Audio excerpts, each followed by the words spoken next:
Shalom saudara, saya yakin saudara sudah tidak asing lagi mendengar kata unity atau kesatuan hati. Jika saudara tergabung dalam komunitas sel di gereja kita, kesatuan hati menjadi salah satu nilai penting yang selalu digaungkan. Dalam Voice of Pentecost kali ini, kita akan membahas bagaimana Pentakosta, dalam hal ini pencurahan Roh Kudus, menghadirkan kesatuan. Pada malam sebelum Yesus diserahkan untuk disalibkan, ada beberapa peristiwa penting yang ia lakukan. Salah satunya, doa Tuhan Yesus untuk murid-muridnya yang dicatat dalam Yohanes 17 ayat 1-26. Perhatikanlah bagian dari doa tersebut. Dan bukan untuk mereka ini saja aku berdoa, tetapi juga untuk orang-orang yang percaya kepadaku oleh pemberitaan mereka. Supaya mereka semua menjadi satu, sama seperti engkau ya Bapa di dalam aku, dan aku di dalam engkau, agar mereka juga di dalam kita, supaya dunia percaya bahwa engkaulah yang telah mengutus aku.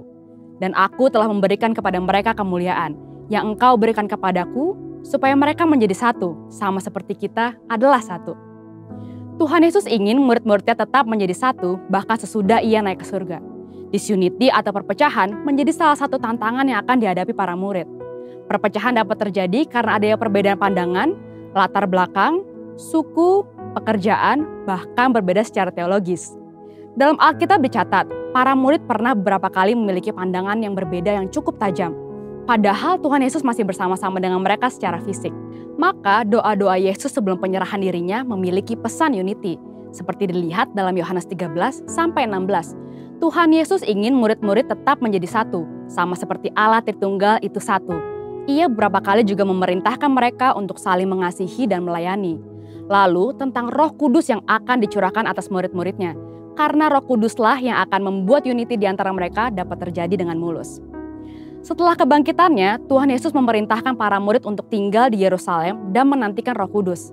Sesudah menerima kuasa tersebut, barulah mereka dapat melakukan yang ia perintahkan, yaitu menjadi saksinya di Yerusalem, Yudea, Samaria, dan sampai ke ujung bumi. Selain memperlengkapi para murid dan gereja Tuhan untuk melakukan apa yang Tuhan perintahkan, Pentakosta juga memampukan kita untuk hidup dalam kesatuan. Dalam kitab Kisah Para Rasul tercatat beberapa peristiwa di mana ada pencurahan Roh Kudus, potensi perpecahan tidak terjadi. Sebaliknya, kesatuanlah yang terjadi. Mari kita perhatikan beberapa peristiwa tersebut.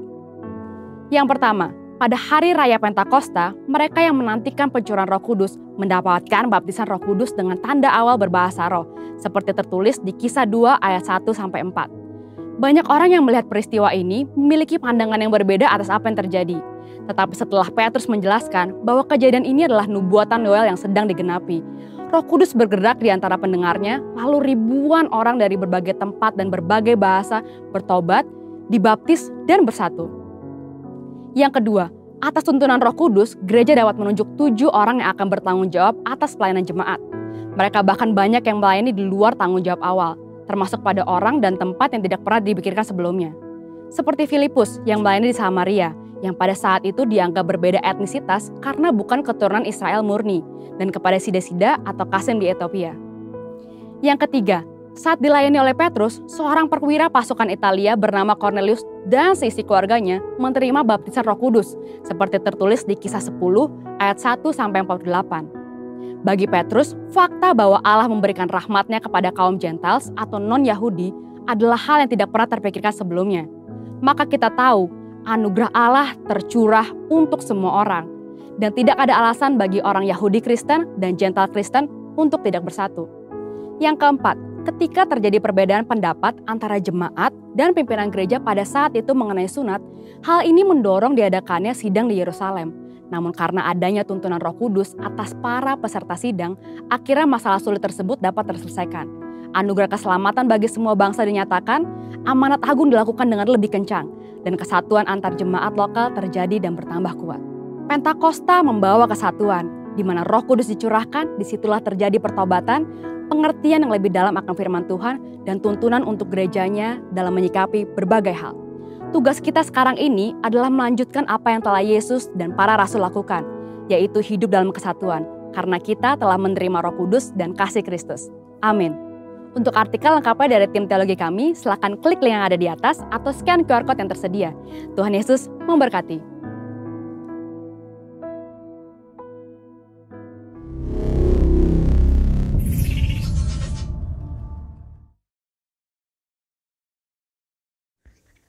Mazmur 91. Dalam lindungan Allah. Orang yang duduk dalam lindungan yang maha tinggi dan bermalam dalam naungan yang maha kuasa akan berkata kepada Tuhan, tempat perlindunganku dan kubu pertahananku, Allahku yang kupercayai. Sungguh, dialah yang akan melepaskan engkau dari jerat penangkap burung, dari penyakit sampar yang busuk. Dengan kepaknya ia akan menudungi engkau, di bawah sayapnya engkau akan berlindung. Kesetiaannya ialah perisai dan pagar tembok. Engkau tak usah takut terhadap kedahsyatan malam, terhadap panah yang terbang di waktu siang, terhadap penyakit sampar yang berjalan di dalam gelap, terhadap penyakit menular yang mengamuk di waktu petang. Walau 1.000 orang rebah di sisimu, dan 10.000 di sebelah kananmu, tetapi itu tidak akan menimpamu. Engkau hanya menontonnya dengan matamu sendiri dan melihat pembalasan terhadap orang-orang fasik. Sebab Tuhan ialah tempat perlindunganmu, yang maha tinggi telah kau buat tempat pertuduhanmu. Malapetaka tidak akan menimpa kamu, dan tulah tidak akan mendekat kepada kemahmu, sebab malaikat-malaikatnya akan diperintahkannya kepadamu, untuk menjaga engkau di segala jalanmu. Mereka akan menatang engkau di atas tangannya, supaya kakimu jangan terantuk kepada batu. Singa dan ular tedung akan kau langkahi, engkau akan menginjak anak singa dan ular naga. Sungguh hatinya melekat kepadaku, maka aku akan meluputkannya, aku akan membentenginya, sebab ia mengenal namaku. Bila ia berseru kepadaku, aku akan menjawab. Aku akan menyertainya dalam kesesakan. Aku akan meluputkannya dan memuliakannya. Dengan panjang umur akan kukenyangkan dia, dan akan kuperlihatkan kepadanya keselamatan daripadaku. Apa yang dimaksud dengan Pentakosta ketiga? 1. Pentakosta ketiga adalah pencurahan Roh Kudus yang dahsyat di zaman ini, melebihi yang terjadi di Azusa Street. Kedua, Pentakosta ketiga akan mengakibatkan penuaian jiwa yang terbesar dan yang terakhir sebelum Tuhan Yesus datang kembali.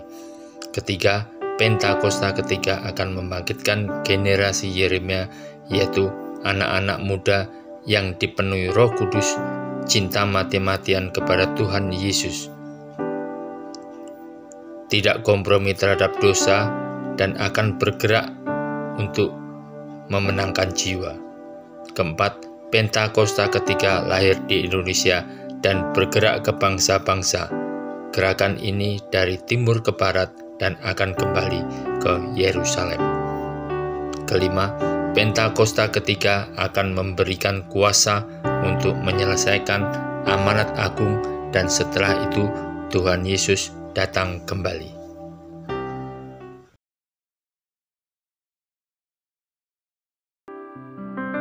Shalom jemaat Tuhan yang dikasihi Tuhan.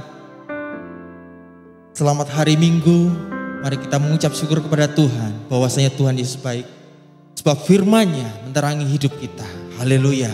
Mari terus memuji nama Tuhan pada hari ini, bahwa Tuhan dimuliakan atas segala bangsa. Haleluya. Berikan tepuk tangan Bapak Ibu yang di rumah-rumah. Katakan haleluya. Bersorak memuji Tuhan, sebab firman-Nya menerangi jalan kita. Amin.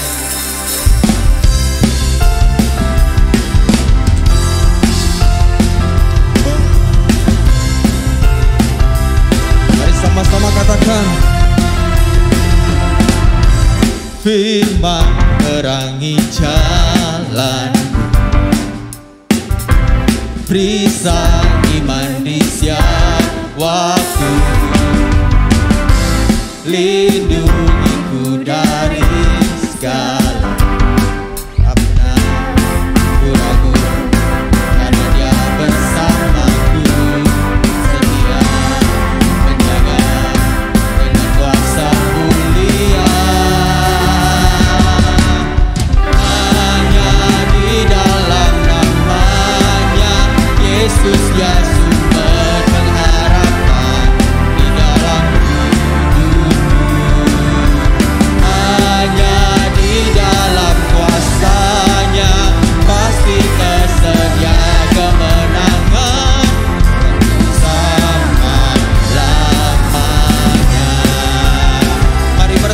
cinta di hadapan Tuhan. Bersorak buat Tuhan Yesus, katakan haleluya. kebenaran yang bebaskan, selalu berikan ku kekuatan hadapi segala tantangan. Tak pernah ku ragu karena Dia bersamaku, setia menjaga dengan kuasa mulia. Hanya di dalam namanya Yesus ya sumber pengharapan di dalam hidupku. Hanya di dalam kuasanya pasti tersedia kemenangan bagiku selama-lamanya. Hanya di dalam namanya Yesus ya sumber pengharapan di dalam hidupku. Hanya di dalam kuasanya kemenangan. Haleluya. Mari bertepuk tangan di hadapan Tuhan, bersuka cita bahwa Dia sumber pengharapan hidup kita, sumber pengharapan di saat-saat susah. Dalam namanya ada pengharapan, dalam kuasanya kemenangan. Katakan dalam namanya, dalam namanya ada pengharapan, dalam kuasanya kemenangan. Hanya di dalam namanya Yesus ya. Yes. Katakan hanya di dalam namanya. Lebih lagi bersorak buat Tuhan. Hanya di dalam namanya Yesus ya sumber pengharapan di sepanjang hidupku.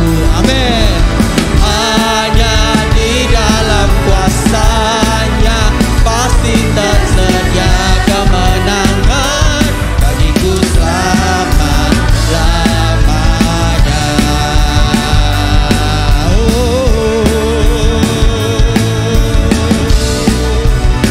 Ya Tuhan, dalam namanya ada pengharapan, dalam kuasanya kemenangan. Dalam namanya ada pengharapan, dalam kuasanya kemenangan. Berikan sorak-sorai dan tepuk tangan yang meriah buat Tuhan Yesus. Biarlah nama Tuhan dipermuliakan. Di dalam nama Tuhan Yesus ada kemenangan demi kemenangan yang kita raih. Haleluya, haleluya, haleluya, haleluya. Kau baik Tuhan, Kau baik Tuhan Yesus. Ketika kami dalam masa kesesakan Tuhan, ketika kami merasa kami ada dalam gelombang yang cukup dalam di lautan, kami yakin dan percaya Engkau ada di sana ya Tuhan. Engkau yang menolong, Engkau yang melindungi, Engkau yang menuntun hidup kami, Engkau yang menguatkan kami Tuhan. Sebab itu kami mau bernyanyi padamu Tuhan, memuji Engkau.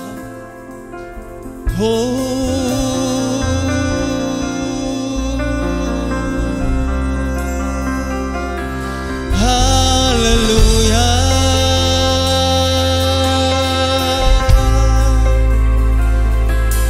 Kau sungguh baik Tuhan, Kau sangat baik Yesus.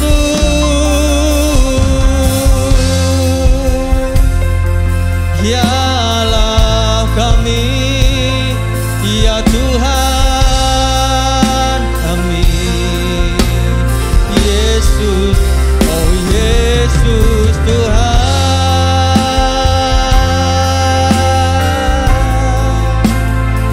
Kami percaya ya Tuhan, kalau hari-hari ini Tuhan, kami harus nempel erat dengan Engkau Tuhan. Pegang tangan kami Tuhan dengan erat, sebab pertolongan kami hanya daripada-Mu Tuhan. Ya Yesus Tuhan. Haleluya, haleluya, haleluya, haleluya, haleluya, haleluya, haleluya.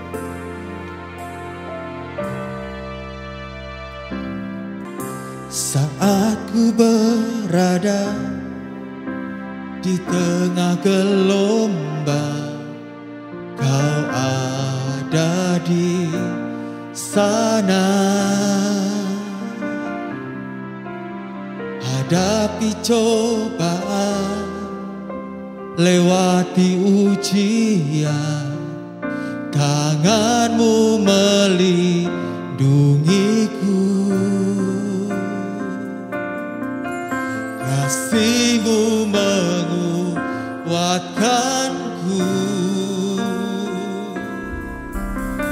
Kemuliaan-Mu Tuhan pasti nyata di tengah badai. Kau pertolongan dan pengharapan, Tuhan kemenanganku. Percayakan hidup kita kepada Tuhan, sebab Dia pertolongan hidup kita. Saat ku berada di tengah gelombang, Kau ada di sana. Hadapi cobaan, lewati ujian, tangan-Mu melindungiku. Kasih-Mu menguatkanku. Kemuliaan-Mu Tuhan pasti nyata di tengah badai. Kau pertolongan dan pengharapan, Tuhan kemenanganku. Kemuliaan-Mu Tuhan pasti nyata di tengah badai. Kau pertolongan dan pengharapan, Tuhan kemenanganku. Ini doa kami Tuhan, ini rinduan kami Tuhan di hadapan-Mu. Hanya Engkau Tuhan yang berkuasa di langit dan di bumi, sebab kemuliaan-Mu Tuhan kan nyata. Haleluya.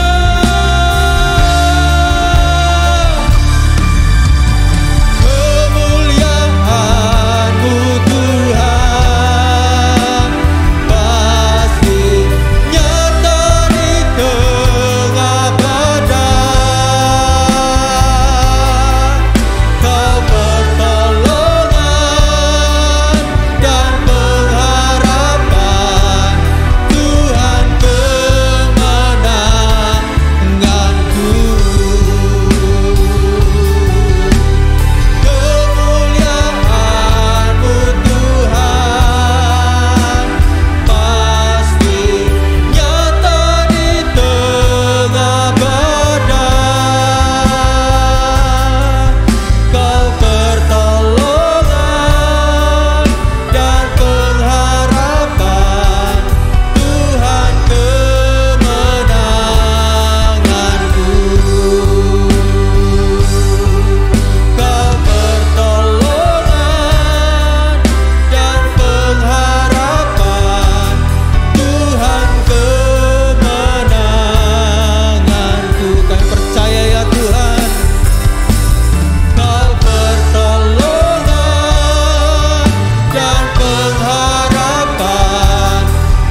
Salam sukacita, salam miracle dari GBI MCC Makassar.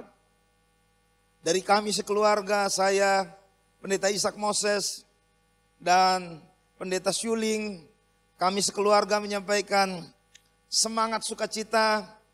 Terima kasih buat kesempatan ini saya bisa ada di depan Bapak Ibu Saudara. Saya ingat 26 tahun yang lalu, tahun 96 tepatnya, pertama kali saya jadi full time. Saya bergabung di LC7, ya. Ketemu Pak Agus, dan hari ini saya lihat Pak Agus tetap seperti 26 tahun yang lalu atau 25 tahun yang lalu. Tetap mantap untuk melayani Tuhan sampai di usia 83 tahun. Nah, hari ini saya mau ajak kita untuk belajar satu teks dalam Alkitab. Karena saya melihat itu sangat menarik. Peristiwa di dalam Markus pasal yang ke-6 dan di dalam Kisah pasal 6 sampai pasal 8 ada sebuah tema utama, dan tema utama di situ yaitu menurut saudara siapakah Yesus? Kalau saja hari ini kita ditanya, apa jawaban saudara? Dalam praktek hidup kita sehari-hari, dalam seluruh aktivitas kita, bagaimana saudara saya memposisikan Yesus? Mungkin ada yang langsung berkata begini, Pak Pendeta, dia itu Tuhan. Dia itu juru selamat. Dia punya otoritas dari tempat maha tinggi. Tapi juga dia adalah seorang sahabat. Bapa yang baik. Mungkin berbagai hal Bapak Ibu Saudara bisa katakan tentang siapa Yesus. Tapi pertanyaan saya, benarkah kita sungguh-sungguh mengenali siapa dia? Saudara, dari teks Markus 6 ayat 30. Kemudian rasul-rasul itu kembali berkumpul dengan Yesus dan memberitahukan kepadanya semua yang mereka kerjakan dan ajarkan. Saudara, memang kisah ini adalah peristiwa berkaitan dengan Yesus memberi makan 5.000 orang. Ada beberapa perikop yang mendahului peristiwa ini. Bagian paling pertama itu adalah kisah Yesus ditolak di Nazaret. Kemudian Yesus mengutus ke-12 rasul. Kemudian yang berikutnya Yohanes Pembaptis dibunuh. Dan di bagian perikop ini Yesus memberi makan 5.000 orang. Setelahnya Yesus berjalan di atas air. Saya kenapa baca bagian-bagian ini karena ada kaitan dengan ayat 30 ini. Nah, saudaraku yang terkasih dalam Tuhan Yesus, mari kita akan lihat sama-sama apa yang dimaksud oleh sang penulis ketika dia berkata bahwa murid-murid kemudian berkumpul dengan Yesus. Dari teks ini Bapak Ibu Saudara, ada bagian yang menarik untuk kita harus lihat sama-sama. Yaitu dalam teks bahasa asli, itu dipakai kata kai, sunagontai, oi apostoloi proston Yesun.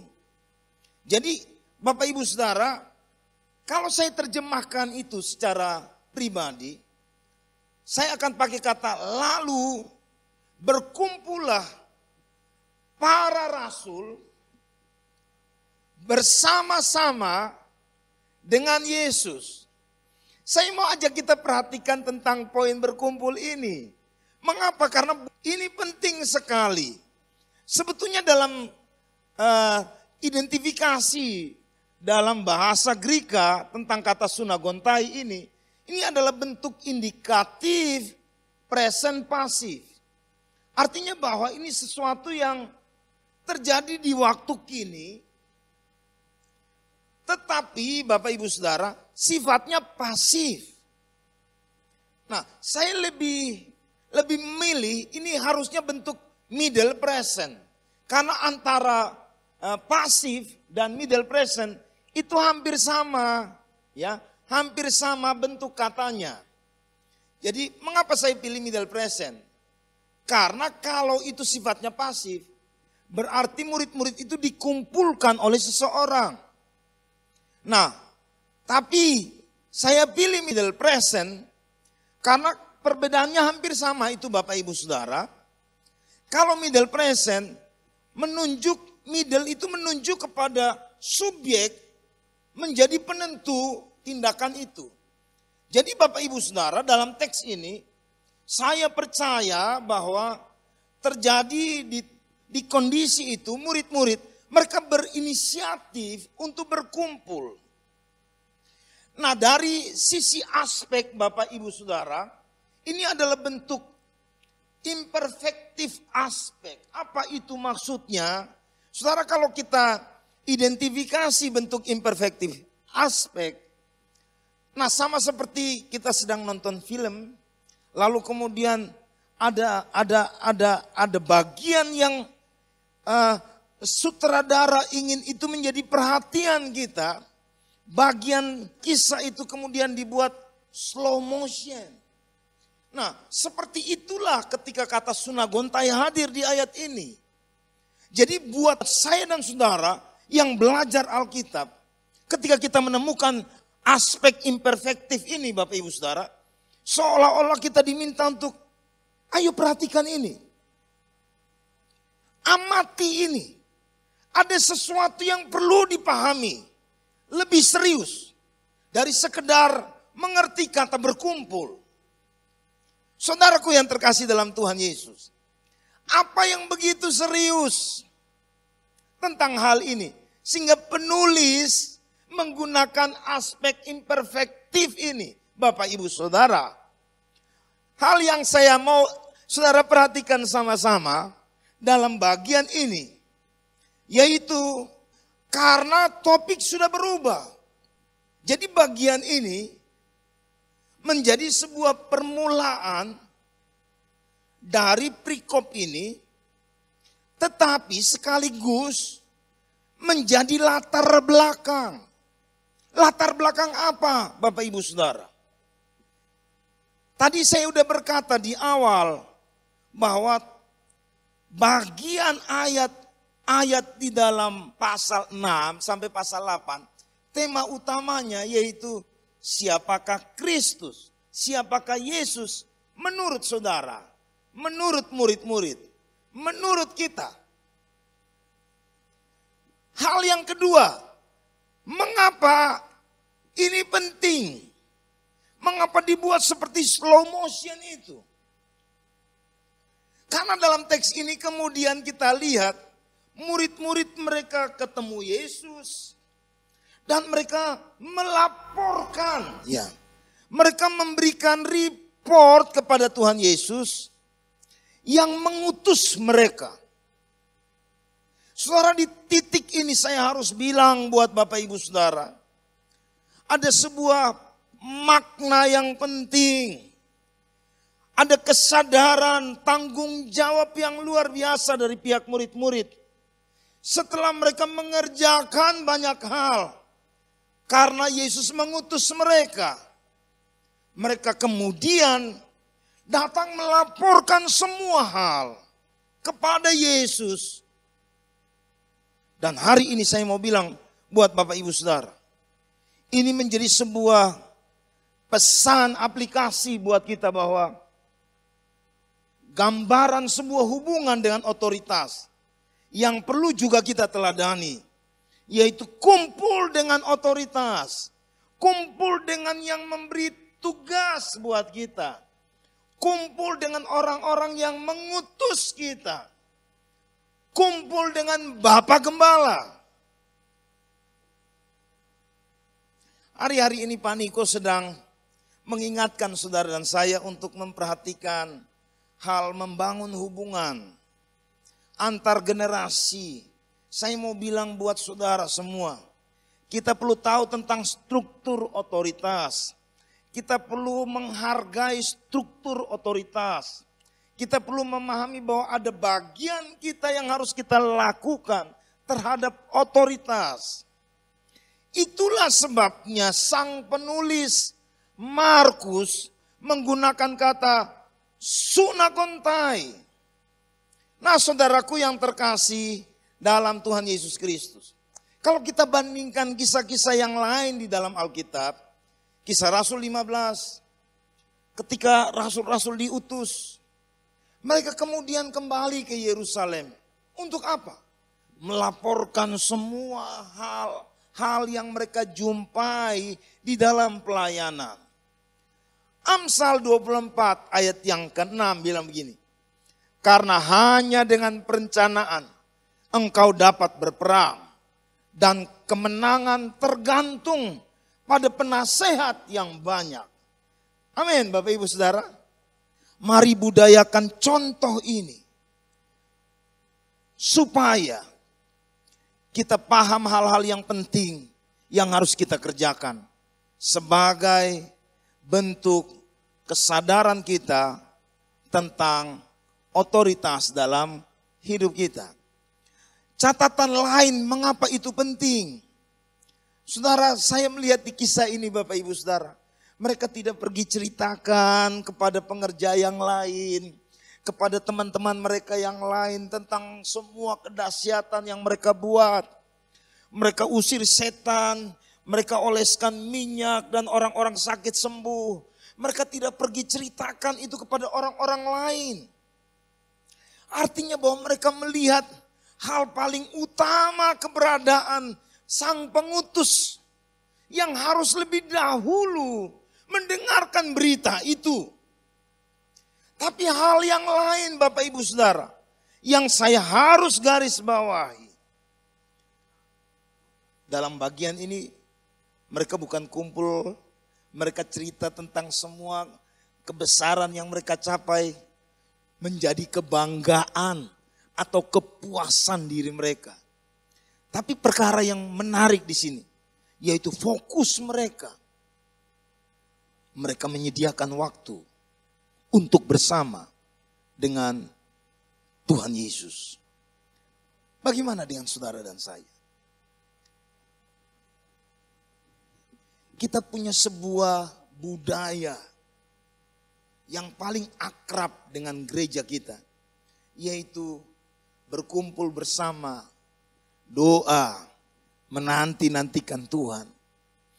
Kita punya budaya bersama, kumpul dengan Pak Niko setiap bulan. Ketua rayon punya waktu kumpul dengan Pak Niko. Para gembala-gembala punya waktu untuk kumpul dengan Kak Rayon. Tim kul punya waktu untuk kumpul dengan gembala. Jemaat punya waktu untuk kumpul dengan gembala kul.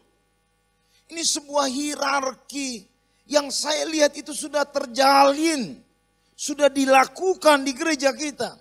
Mari kita perhatikan itu. Ini bukan sekedar sebuah budaya, tapi ini konsep yang Alkitab mau kita terapkan dalam semua praktek hidup dan pelayanan kita. Bahkan jadi catatan buat saudara dan saya. Alkitab bilang begini. Lalu ia berkata kepada mereka, marilah ke tempat yang sunyi, supaya kita sendirian. Ayat 31. Dan beristirahatlah seketika, sebab memang begitu banyaknya orang yang datang dan yang pergi. Sehingga makan pun mereka tidak sempat. Luar biasa. Begitu pentingnya kumpul bersama Yesus. Itu bahkan digambarkan mereka makan pun tidak sempat. Tapi mereka fokus untuk ketemu dengan Yesus. Saudaraku yang terkasih dalam Tuhan Yesus. Ada catatan yang lain. Bagian yang lain. Setelah kata apegeilan dipakai kata auto. Jadi Bapak Ibu Saudara di dalam poin ini. Kalau itu diterjemahkan. Mereka memberitahukan kepadanya, baru kemudian pantahosa. Jadi kalau saya terjemahkan, baru kemudian mereka sampaikan semua yang mereka kerjakan maupun mereka ajarkan. Jadi mengapa penulis menggunakan kata auto di depan kata pantahosa? Alasannya, karena dia ingin menjelaskan buat sang pembaca bahwa memberitahukan kepadanya. Nya ini siapa? Nya itu Yesus. Menjadi fokus utama. Kembali. Ini menegaskan bahwa Yesus menjadi pribadi fokus paling utama. Dari semua hal yang lain. Kesaksian kita, apapun itu. Yang kita bisa ceritakan kepada pemimpin kita. Ataupun kepada orang banyak. Atau kalau saya terjemahkan ini buat konteks kita sekarang. Fokus kita, gembala, Pak Agus, itu menjadi fokus pertama. Daripada semua cerita-cerita yang banyak yang bisa kita sampaikan kepada Pak Agus. Tentang apa yang kita kerjakan, apa yang kita lakukan. Kepadanya. Bisa saja ini dibalik Bapak Ibu Saudara. Memang dalam bentuk tulisan Greek, apa yang ditulis awal itu juga menerangkan kepentingannya. Sehingga kalau kita pelajari ini dalam, kita akan pahami bahwa wow, dimulai dengan berkumpul bersama, terus kemudian memberitahukan kepadanya semua yang mereka kerjakan dan mereka lakukan. Semua ini merujuk kepada Yesus paling utama, Yesus paling penting, Yesus menjadi pendahulu semua tindakan yang mereka ingin kerjakan. Saudaraku yang terkasih dalam Tuhan Yesus Kristus. Saya sebelum buru-buru maju Bapak Ibu Saudara. Kalau saudara dan saya melihat Yesus menjadi hal yang paling utama dalam hidupmu dan hidupku. Apa yang kita lakukan sebagai bentuk respon kita? Mari kita lihat hal-hal berikutnya sebelum kita maju dan nanti saya akan buat kesimpulan di belakang. Kata yang kemudian dijelaskan di sini di ayat 30. Mereka memberitahukan semua yang mereka kerjakan dan mereka ajarkan. Apa yang kira-kira kita bisa tangkap tentang maksud kalimat ini? Saudara, bagian ini mengingatkan saudara dan saya kepada ayat sebelumnya atau perikop sebelumnya ketika Yesus mengutus murid-murid. Nah, ini poin yang saya ingin tegaskan di sini tentang siapa Yesus menurut mereka. Jadi rupanya dalam momentum mereka berkumpul itu ada sesuatu yang penulis ingin expose itu, penulis ingin kita perhatikan itu dalam kaitan dengan bagaimana mereka memandang Yesus. Bapak Ibu Saudara, jadi bagian ini mengingatkan kita kepada teks di ayat 7 sampai ayat yang ke-11. Saya tidak akan ajak kita untuk baca semuanya, satu persatu saudara silakan buka dan baca ayat-ayat itu. Tapi mari perhatikan sama-sama bagian ini. Yesus panggil mereka, Yesus kemudian utus mereka, Yesus beri kuasa buat mereka. Lalu kemudian Yesus kasih pesan buat mereka. Dibilang begini, apa pesannya? Jangan bawa apapun, pergi dengan tangan kosong. Saya garis bawahi hal yang penting. Mereka pergi dan mereka buat banyak mujizat. Mereka usir setan. Mereka oleskan minyak kepada orang-orang sakit dan orang sakit sembuh. Juga mungkin mereka tidak didengar. Mereka ditolak di satu tempat. Mereka kemudian pergi ke tempat yang lain. Yang menarik Bapak Ibu Saudara. Mereka pergi dengan tangan kosong, tapi mereka pulang dengan banyak pengalaman. Saya mau kasih catatan tentang bagian ini. Dan ini menjadi perhatian saudara dan saya. Ini yang terungkap dalam bagian teks ayat 30 ini. Bahwa pelayanan itu adalah sebuah panggilan darurat. Pelayanan itu adalah sebuah urgensi. Lihat mereka pergi tanpa harus bawa apapun, perbekalan apapun. Roti jangan, uang jangan, pakaian pun hanya cukup satu. Jadi ini darurat. Seolah-olah ayo tergesa-gesa, harus sesegera. Bagaimana saudara memandang itu? Bagaimana saudara memandang perintah Yesus? Bagaimana saudara memandang jiwa-jiwa? Bagaimana saudara melihat orang lain di sekitarmu? Saya percaya kalau saudara tahu siapa Yesus itu, harusnya saudara akan lihat sebagai sebuah panggilan yang tergesa-gesa yang sedang menanti saudara. Kalau kita mengenal betul siapa Yesus buat kita, teks ini sedang membongkar. Kita pasti akan melihat penyelesaian amanat agung, pemberitaan kabar baik, hal menginjil orang. Itu sebagai sesuatu yang mendesak, urgensi, darurat. Di poin ini, murid-murid penuh semangat. Mereka punya ketaatan yang luar biasa. Dan tidak ada satu catatan pun kalimat yang muncul. Kalau ada argumen-argumen atau penolakan. Karena pesan yang begitu istimewa, yang luar biasa. Berkaitan dengan jangan ini, jangan itu, jangan ini, jangan itu, jangan bawa ini, jangan bawa itu. Dan sebagainya. Bagaimana dengan saudara dan saya hari ini? Siapakah Yesus yang saudara dan saya mengerti?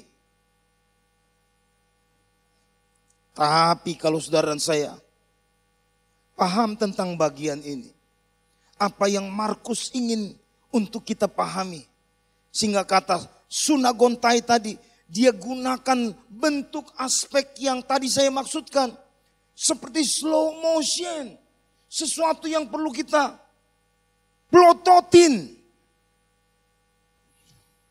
Tadi saya bilang ini adalah kisah baru. Juga menjadi sebuah pendahuluan. Dan ini menarik, ini menjadi perhatian yang luar biasa. Karena Bapak Ibu Saudara, sampai di bagian ini, murid-murid sudah hadapi berbagai orang, tempat yang berbeda-beda. Mereka sudah lihat banyak respon, mereka sudah mengalami banyak mujizat, setan pergi, orang sakit sembuh, berbagai hal. Mereka sudah alami dalam kisah ini. Mungkin kacamata mereka tentang siapa Yesus. Di titik ini seolah-olah kita punya penilaian yang sangat positif.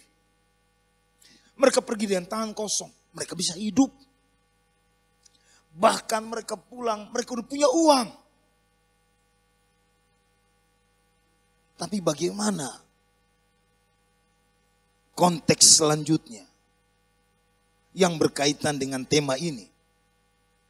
Yang berkaitan dengan Yesus memberi makan 5.000 orang. Apakah mereka seperti itu? Apakah mereka punya sesuatu yang istimewa yang perlu kita banggakan tentang sudut pandang mereka, paradigma mereka tentang Yesus?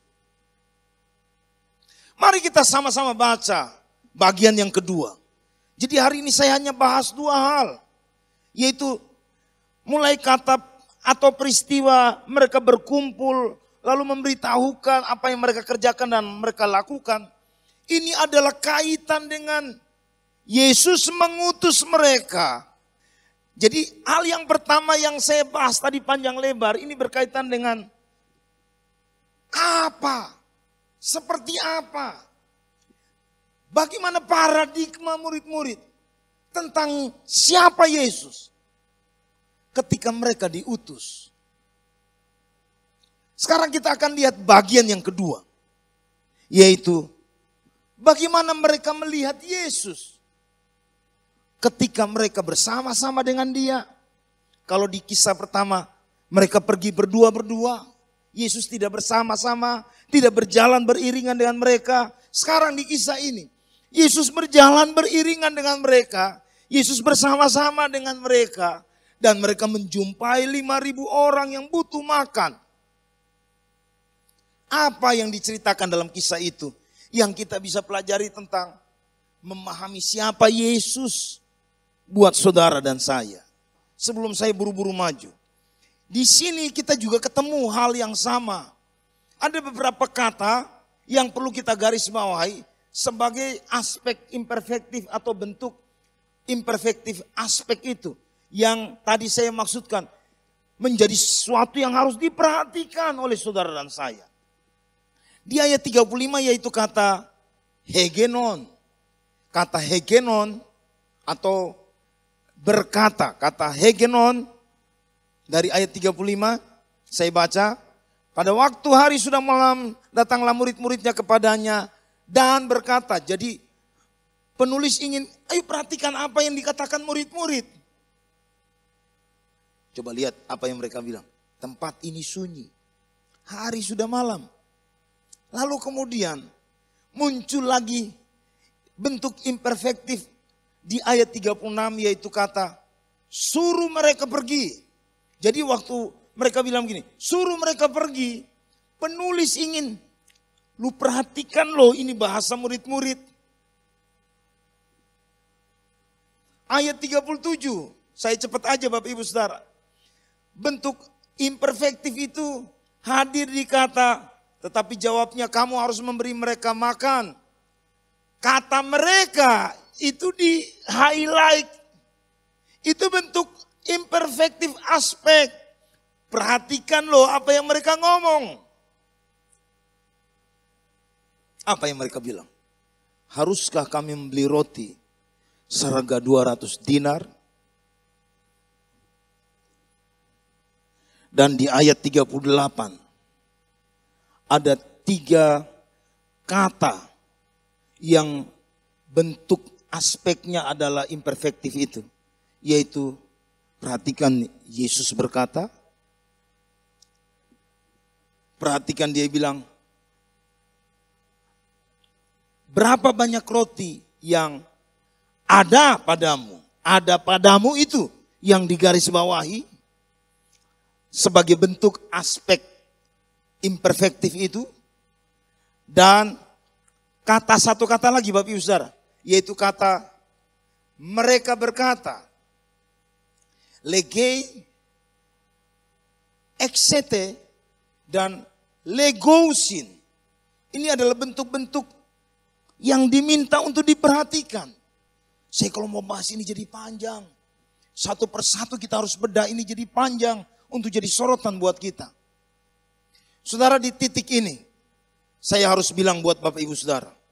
Bahwa ternyata apa yang kita sangka murid-murid.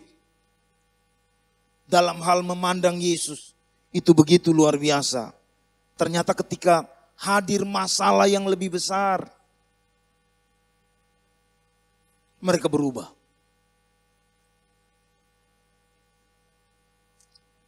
Di bagian ini. Markus bukan hanya ingin menunjukkan tentang mujizat yang luar biasa. Tapi dia ingin tunjukkan kepada saudara saya tentang sikap, pemahaman murid, paradigma mereka tentang Yesus. Mau kita lanjut atau saya akhiri? Kalau mau saya akhiri. Di peristiwa ketika mereka diutus. Wow, tanpa bawa apapun mereka bisa hidup. Mereka pulang, mereka udah punya uang. Dari mana indikasinya sehingga saya bilang mereka punya uang? Dari bahasa tadi. Apakah kami harus beli roti seharga 200 dinar untuk memberi mereka makan? Gaya ya? So punya uang 200 dinar. Sudah punya uang banyak. Bahkan uang itu bisa dipakai untuk membeli makanan. untuk 5.000 orang laki-laki. Di teks ini luar biasa. Saya harus buat kesimpulan bahwa ternyata ketika mereka menghadapi keadaan padahal bersama Yesus, di awal tanpa argumen sedikit pun, ketika dibilang jangan bawa ini, jangan bawa itu, di sini mari saudara lihat argumen mereka pertama. Di ayat 35 bilang apa? Tempat ini sunyi. Hari sudah malam. Suruh mereka pergi. Wow. Terus kemudian, haruskah kami beli roti seharga 200 dinar?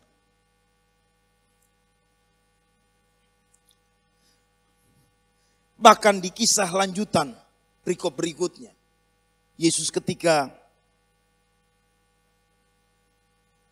berjalan di atas air, kemudian ayat 52 bilang gini, sebab sesudah peristiwa roti itu, mereka belum juga mengerti dan hati mereka tetap degil. Itu sebabnya saya tadi bilang, saya perlu waktu banyak untuk menerjemahkan kata per kata. Apalagi menerjemahkan bagaimana kita mengaplikasikan itu dalam hidup kita. Saya mau tutup dengan sebuah tantangan. Kalau engkau betul mengenal siapa Yesus bagimu, apa yang dikisahkan dalam cerita ini menjadi gambaran untuk kita bandingkan diri kita. Peristiwa ketika Yohanes dibunuh, di dalam perikop sebelum peristiwa ini, menerangkan buat saudara saya tentang kacamata Herodes tentang siapa Yesus. Jauh sebelumnya di bagian awal dari kisah ini, dikisahkan tentang kacamata orang Nazaret tentang siapa Yesus. Dan itu naif sekali. Mengapa? Karena mereka menyebutkan Yesus sebagai tukang kayu. Artinya, dia bukan Tuhan. Dia seorang pekerja biasa. Herodes masih luar biasa. Seperti menghargai Yohanes Pembaptis. Demikian itu yang dia pandang tentang Yesus. Karena dia berkata bahwa orang ini adalah orang yang bangkit. Yohanes yang sudah dibunuh, dia sekarang sudah bangkit.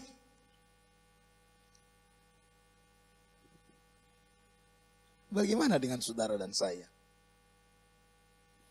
Saya tutup dengan kesaksian. Saya datang dari latar belakang memang sekolah Alkitab. Saya datang dari latar belakang punya cita-cita jadi seorang kontraktor hebat. Saya sekolah ambil teknik sipil. Tapi kemudian dalam perjalanan saya ketemu Yesus. Berjumpa dengan Yesus, saya bertobat. Saya tinggalkan semua itu. Saya merasa memenangkan jiwa itu jauh lebih membahagiakan daripada kebanggaan sebagai seorang kontraktor hebat. Saya pilih berhenti, tinggalkan kampus, dan pergi sekolah Alkitab.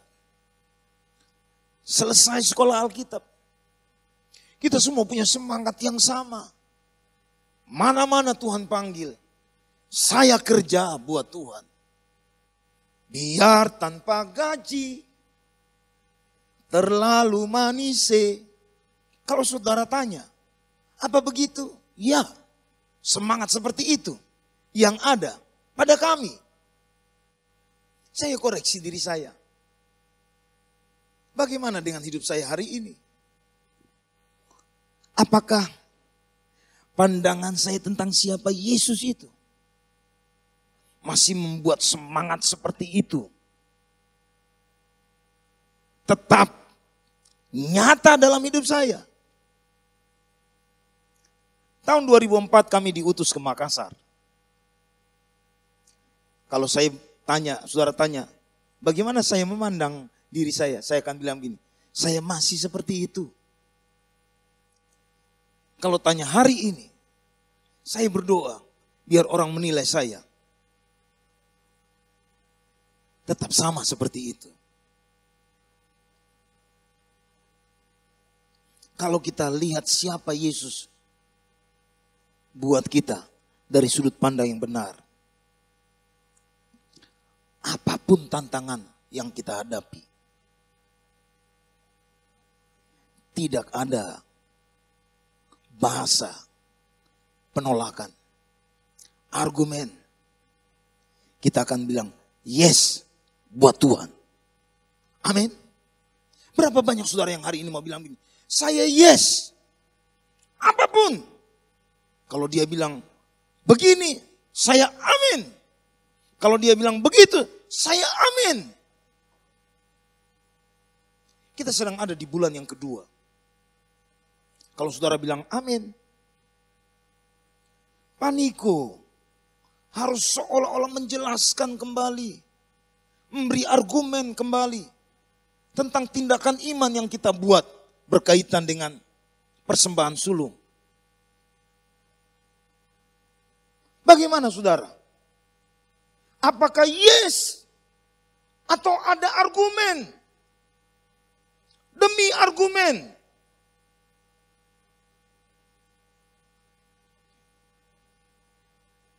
Udah, rasanya kalau saya ngomong terus akan jadi lebih keras buat kita semua. Tapi hari ini, satu hal yang saya akan nyatakan sebagai bahasa penutup. Kalau benar engkau melihat Yesus sebagaimana seharusnya, maka saya percaya hidup kita akan penuh dengan kebahagiaan dan sukacita dari sudut pandang Alkitab. Kita akan punya kesukaan untuk melakukan firman Tuhan, melakukan kebenaran, apapun resikonya. Tanpa ada argumen demi argumen yang percaya, sama-sama bilang amin. Mari bangkit berdiri. Saya mau berdoa buat saudara, supaya kita jadi mantap. Mengapa? Sebab saudara lihat kisah berikutnya. Di pasal 7. Ada gambaran perempuan Sirofenisia. Itu kemudian dipakai oleh Markus sebagai sebuah perbandingan untuk melihat bagaimana dia memandang Yesus. Bahkan di pasal 8, sang penulis menggunakan kisah Yesus memberi makan 4.000 orang. Itu pun menjadi alat, menjadi kisah untuk membandingkan sampai sejauh mana mereka memandang siapa Yesus itu. Mari terus belajar mengenal dia. Sehingga dalam seluruh aspek hidupmu, tantangan apapun yang sedang kita hadapi, kita tetap menjadi orang-orang yang luar biasa. Amin. Mari angkat tangan. Kita berdoa. Bapa di sorga, hamba-Mu berdoa, buka pintu sorga. Tuhan datang berjejak di tengah kami. Tunjukkan diri-Mu lebih lagi. Kami ingin mengenal Engkau sebagaimana seharusnya. Dan biar semua kami dalam nama Tuhan Yesus hari ini kami berubah, kami pulih, kami punya cara pandang yang benar, paradigma yang benar tentang Tuhan Yesus bagi kami. Ampuni kami ya Aba. Kalau kami di posisi seolah-olah seperti murid yang berkeluh kesah, seolah-olah tidak berani bertanggung jawab dengan tantangan yang ada di depan mereka. Bahkan hamba-Mu berdoa, kalau ada hamba Tuhan yang sedang bergumul, Tuhan kuatkan, teguhkan. Biar karena kacamatanya tentang Tuhan Yesus, buat dia tetap kokoh, teguh dalam hadapi tantangan apapun. Buat jemaat, masalah, kesulitan, penderitaan, sakit apapun yang sedang dialami. Buat kami melihat Tuhan Yesus sebagaimana adanya. Sehingga kami jadi orang-orang yang berjalan makin lama makin kuat. Makin terang benderang. Terima kasih Tuhan Yesus, terima kasih. Berkati seluruh jemaat dari GBI Petukangan. Berkati gembala, jemaat, Pendeta Agus Sucipto, keluarga besarnya. Tuhan pakai dahsyat ya Aba. Di dalam nama Tuhan Yesus Kristus. Haleluya, haleluya, haleluya. Amin. Terima kasih Pak Agus. Terima kasih buat seluruh jemaat. Tuhan Yesus memberkati. Kita bersatu dalam doa.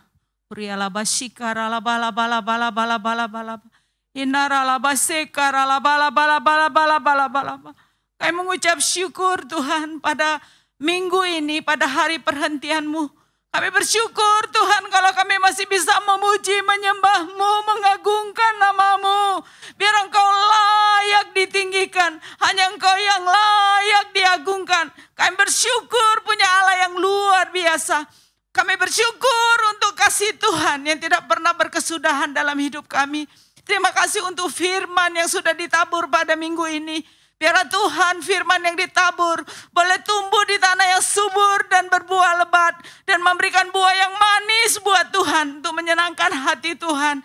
Biarlah Tuhan firman-Mu ini menguatkan kami. Membuat kami tetap tegar menghadapi hari-hari yang terakhir ini. Kami tidak akan pernah goyah. Kami akan tetap cinta Tuhan Yesus. Sekali Tuhan Yesus tetap Tuhan Yesus sampai selama-lamanya. Biarlah nama-Mu ditinggikan dalam setiap kehidupan kami. Terima kasih Bapa. Kami berdoa juga buat gembala sidang kami beserta dengan keempat wakilnya. Beserta dengan keluarga besarnya. Engkau yang menjaga, Engkau melindungi Tuhan. Biarlah kuat kuasa Tuhan yang luar biasa itu ada menaungi setiap keluarga lepas keluarga. Kami menyerahkan juga Tuhan gembala rayon kami Tuhan, gembala rayon 1E. Biarlah perlindungan Tuhan juga sempurna dalam hidup dia. Gembala-gembala ranting, gembala cabang, semua kami serahkan kepada Tuhan. Khususnya Bapak kami berdoa buat gembala kami di GBI House of Happiness. Bapak Agus Sucipto dengan Mami Ambar. Jadikan mereka Tuhan menjadi teladan. Berikan mereka telinga seperti seorang murid. Untuk boleh mengerti apa yang Tuhan mau dilakukan untuk GBI House of Happiness. Biarlah GBI House of Happiness boleh menjadi wadah yang boleh menyenangkan hati Tuhan. Untuk menyelesaikan amanat agung-Mu. Itu boleh terjadi Tuhan di dalam nama Tuhan Yesus. Kami berdoa buat jemaat-jemaat-Mu yang beribadah di rumah-rumah secara online. Biarlah mereka juga terus bertumbuh. Tetap cinta Tuhan. Tetap mengandalkan Tuhan. Mazmur 91-Mu itu menaungi kehidupan setiap anak-anak-Mu. Yang sedang susah Tuhan Engkau hibur. Yang sedang dalam kekurangan Tuhan cukupkan. Yang sedang sakit Tuhan sembuhkan. Yang terikat Tuhan bebaskan. Biarlah kelepasan yang daripada Tuhan terjadi untuk setiap jemaat Tuhan. Mereka tetap mencintai Engkau di atas segalanya. Terima kasih Bapak yang baik. Yang berdoa buat Indonesia. Kami mau nyatakan shalom buat Indonesia. Biar Indonesia boleh diubah. Biarlah Pentakosta ketiga itu, pencurahan Roh Kudus itu terjadi di Indonesia. Menjadikan Indonesia menjadi berkenan kepada Tuhan. Dan jiwa-jiwa yang ada di Indonesia boleh mengenal-Mu. Dan mereka datang untuk memuji menyembah-Mu. Biarlah semua lidah mengaku, semua lutut bertelut memuji menyembah Yesus Tuhan Raja di atas segala raja. Terima kasih Tuhan. Pujian, hormat dan syukur kami berikan hanya kepada-Mu. Dan di dalam satu nama, Tuhan Yesus yang sudah menjadi Tuhan dan Juru Selamat kami. Kami berdoa dan mengucap syukur. Haleluya. Sekarang terimalah berkat Tuhan. Kasih karunia berlimpah-limpah daripada Allah Bapa dalam Anak yang tunggal Yesus Kristus. persekutuan yang manis dengan Roh Kudus menyertai saudara sekalian mulai hari ini. Sampai Tuhan Yesus datang menjemput kita di awan-awan dan bahkan sampai selama-lamanya. Yang percaya bersama-sama katakan, amin.